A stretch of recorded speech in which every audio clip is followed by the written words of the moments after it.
अस्सलाम वालेकुम बिस्मिल्लाहिर्रहमानिर्रहीम। तो आप लोग अपने आदमी पे, अपने हस्बैंड पे, अपने शौहर पे जुल्म करना बंद करो। आजकल मतलब ये समझ लीजिए ट्रेंड चल गया है आदमी को बेइज्जत करने का, आदमी से ऊंची आवाज़ में बात करने का, आदमी को बदनाम करने का, उसको परेशान करने का, उससे पैसे ऐंठने का, उसका घर ख़राब करने का। ये सब चीज़ें जैसे मतलब एक वो हो गया है कि भाई होना ही चाहिए। हर औरत इस चीज़ को कर रही है, अप्लाई कर रही है, और हर आदमी जो है इस चीज़ से जूझ रहा है।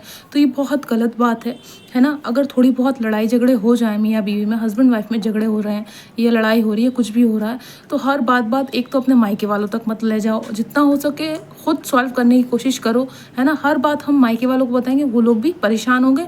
आपकी चीज़ें तो ठीक हो जाएंगी थोड़े टाइम बाद, वो ज़िंदगी भर बीमार रहेंगे, उनकी बीमारियाँ ठीक नहीं होंगी। आपकी लड़ाइयाँ तो शायद ठीक हो जाएंगी एक टाइम के बाद, है ना, पर वो बेचारे शायद टेंशन ले लेके, चाहे लड़की के माँ बाप हों या लड़के के माँ बाप हों, वो शायद दुनिया से चले जाएंगे, है ना।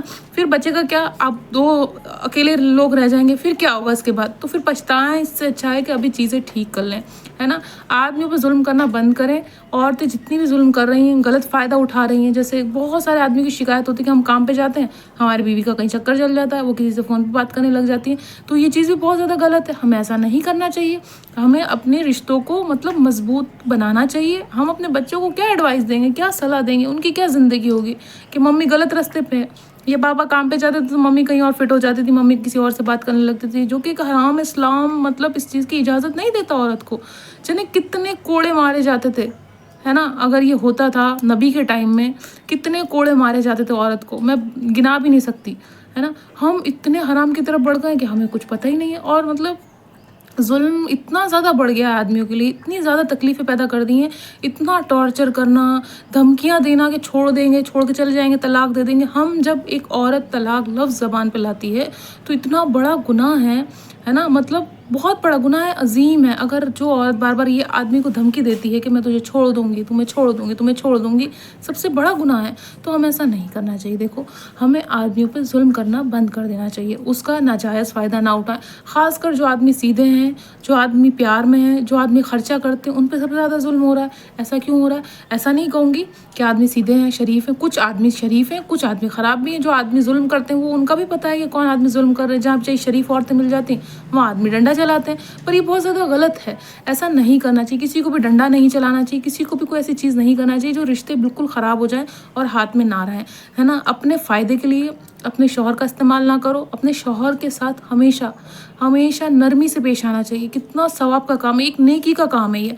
अगर ये सुन्नत है नबी की, मतलब नबी ये कहते हैं कि अगर एक औरत अपने शौहर का ख्याल रखती है, अपने बच्चों का ख्याल रखती है, उनको टाइम से खाना पीना देती है, ये भी एक नेकी है और ये भी एक अमल है और ये भी एक सुन्नत है। मतलब अगर आप नमाज छोड़ के अपने शौहर का ख्याल रख रही हैं, नमाज छोड़ के आप अपने बच्चे की खिदमत कर रही हैं, बच्चे के लिए खाना, ये भी इबादत है। ये भी इबादत है औरत के लिए। औरत के लिए क्या इबादत है?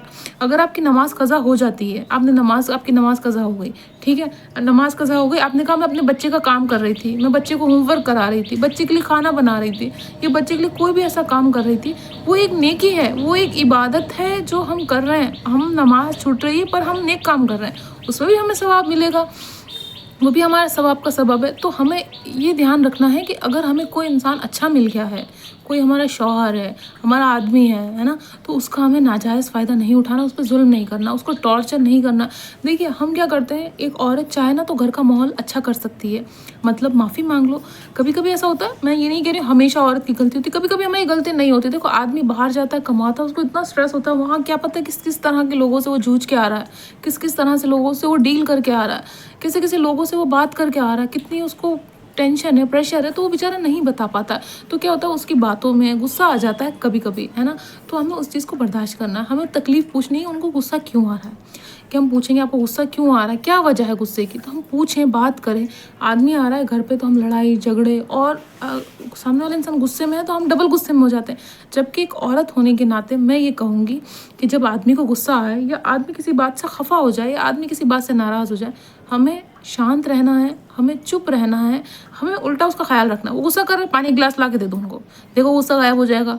माथे पे प्यार कर दो, गुस्सा गायब हो जाएगा। उनकी तकलीफ के बारे में पूछ लो, गुस्सा गायब हो जाएगा। मैं लिख के दे दूँ। आदमी इतने भोले और सीधे होते हैं, है ना। अगर वो बहुत गुस्सा कर रहे हैं, आप प्यार से बोल देंगे, उनका गुस्सा गायब हो जाएगा। पर अगर इसी जगह औरत को गुस्सा आ रहा होगा, आदमी पानी गिलास ला के देगा तो वो औरत मुँह पे मार देगी गिलास, है ना। इतना टॉर्चर कर रही हैं औरतें, इतना टॉर्चर कर रही हैं जिसकी कोई हद नहीं है।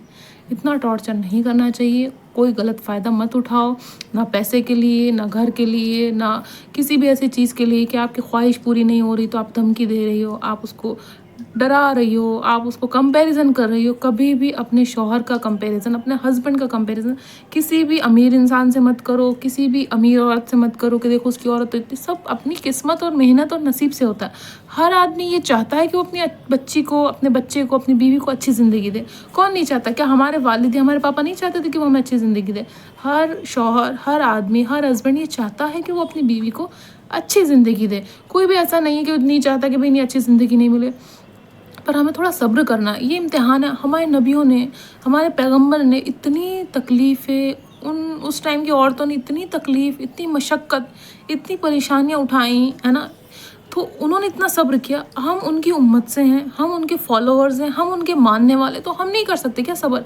हम हर चीज़ में घबरा जाते हैं, हम हर चीज़ में परेशान हो जाते हैं, हम जल्दी से फ़ैसले पे पहुंच जाते हैं। हमें ऐसा नहीं करना है। बहुत जल्दी फ़ैसलों पे नहीं पहुंचना है। थोड़ा वक्त देना है चीज़ों को, थोड़ा टाइम देना है ना। अगर कोई अच्छा आदमी आपको मिल गया, आपकी शादी हो गई, सब कुछ अच्छा हो गया आपकी ज़िंदगी में, थोड़ी बहुत प्रॉब्लम्स आती हैं, उनको सॉल्व करने की कोशिश करो, उनको ठीक करने की कोशिश करो, ना कि उसको धमकाओ कि मैं तुझे छोड़ दूँगी। अच्छा जी, छोड़ दिया, उसके बाद पैसा चाहिए, तलाक हो गई तो ये तो मतलब मैं कह रही हूँ ना, ट्रेंड बना लिया। अब तलाक हो गई तो अब घर दे, रहने के लिए पैसा दे, चाहे वो कहीं से भी लाए, अपना गुर्दा कलेजी सब बेच दे। वो रहम करें, औरतें जुल्म ना करें। इतने सुसाइड कर रहे हैं आदमी, इतनी अपनी जान गंवा रहे हैं, इतने सब कुछ कर रहे हैं।